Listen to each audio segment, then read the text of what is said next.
پر اسرار گمشدگی کی، اور یہ گمشدگی بھی کوئی معمولی نہیں ہے۔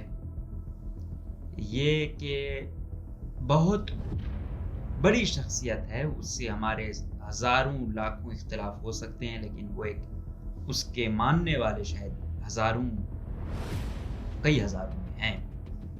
اور یہ گمشدگی پاکستان میں بھی نہیں ہے، یہ گمشدگی ہوئی ہے ایران میں۔ 19 جولائی 2024 کو واحد کمبر خریداری کے لیے گھر سے باہر نکلتے ہیں اور اپنے گھر سے قریبی دکان سے خریداری کر رہے تھے کہ ایک سفید رنگ کی گاڑی آتی ہے، 4 آدمی ہوتے ہیں اور پھر زبردستی گاڑی میں بٹھانے کی کوشش کرتے ہیں، اور پھر وہ کہتے ہیں کہ ہمارے والد نے مزاحمت کی اور قریبی جو دکاندار تھے انہوں نے بھی کوشش کی، لیکن انہیں بھی دھمکی آمیز رویے کے ذریعے دور رکھا گیا اور میرے والد کو اغوا کر کے لے گئے۔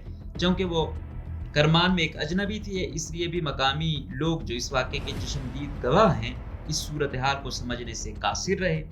تاہم انہوں نے فوری طور پر میرے والد کے گھر میں اطلاع دی اور ساری صورتحال بیان کی۔ 70s 80s میں انہوں نے ایم اے ہسٹری میں کیا، کچھ زیادہ ہی لگتا ہے اوریجنل ہسٹری پڑھ لی تھی کہ بالکل ہی جدوجہد کی جو ہے نا عروج پہ جانے کی کوشش کی۔ ہربیار مری دبئی میں بلاتے ہیں، یہ ہوتا ہے غالباً اسلم اچھو ہوتا ہے، باقی 3-4 ہوتے ہیں، یہ جاتے ہیں دبئی، ہربیار سے ملتے ہیں، جو حساب کتاب ہوتا ہے۔ تو ہربیار کہتا ہے ہاں بھائی جدوجہد کو جاری رکھو، آپ ایسا کرو کہ اگر میں گرفتار ہوتا ہوں یا میں مارا بھی جاتا ہوں، کچھ بھی ہوتا ہے تو میرے بعد قیادت جو تحریک ہے، جو تنظیم ہے، اس کی زامران مری سنبھالیں گے۔ تو یہ لوگ اور سوختہ ہو جاتے ہیں۔ اچھا، ان کو پتہ نہیں ہوتا کہ یہ پہلے سے ہی BNM ہے یا BLF ہے، ان کے ساتھ اپنا وہ چلا چکے ہیں، اور یہ مطلب ڈیموکریٹک بھی اور ریزسٹنس والی، مطلب مزاحمت والی سوچ بھی ان کی تھی اور سیاست والی بھی، کہ سیاست میں بھی لوگوں کو انگیج کرو، مزاحمت تو چلنی ہی چاہیے، مطلب دونوں نظریے ساتھ لے کے واحد کمبر صاحب چل رہے تھے۔ اور ان کو استاد اس لیے بھی کہا جاتا ہے کیونکہ وہ جو ایرا تھا اس میں سینئر تھے اور بچپن سے ایک اسٹوڈنٹ لیول سے اس چیز سے جڑے ہوئے تھے، تو جو نئے لوگ آتے تھے ان کو ٹرین کرتے تھے، ذہن سازی تھی، ان کو پڑھنا لکھانا، لٹریچر کی طرف راغب کرنا اور ان کا مائنڈ سیٹ بنانا، اس کو استاد کہنے لگے تھے۔ تو جب ہربیار نے یہ بات کی تو انہوں نے پہلے سے بہرحال لی تھی، انہیں پتہ نہیں تھا، لیکن انہوں نے کہا کہ یہ تو ہم نے اچھا فیصلہ کیا کہ ہم نے ایک اپنا ایک جماعت بنا لی ہے یا وہ کر دیا ہے، کم سے کم تحریک یا تنظیم ڈیموکریٹک وے میں تو چلے گی، ایسے تو نہیں ہوگا نا کہ بس ہم موروثیت پر ہی چلتے ہیں۔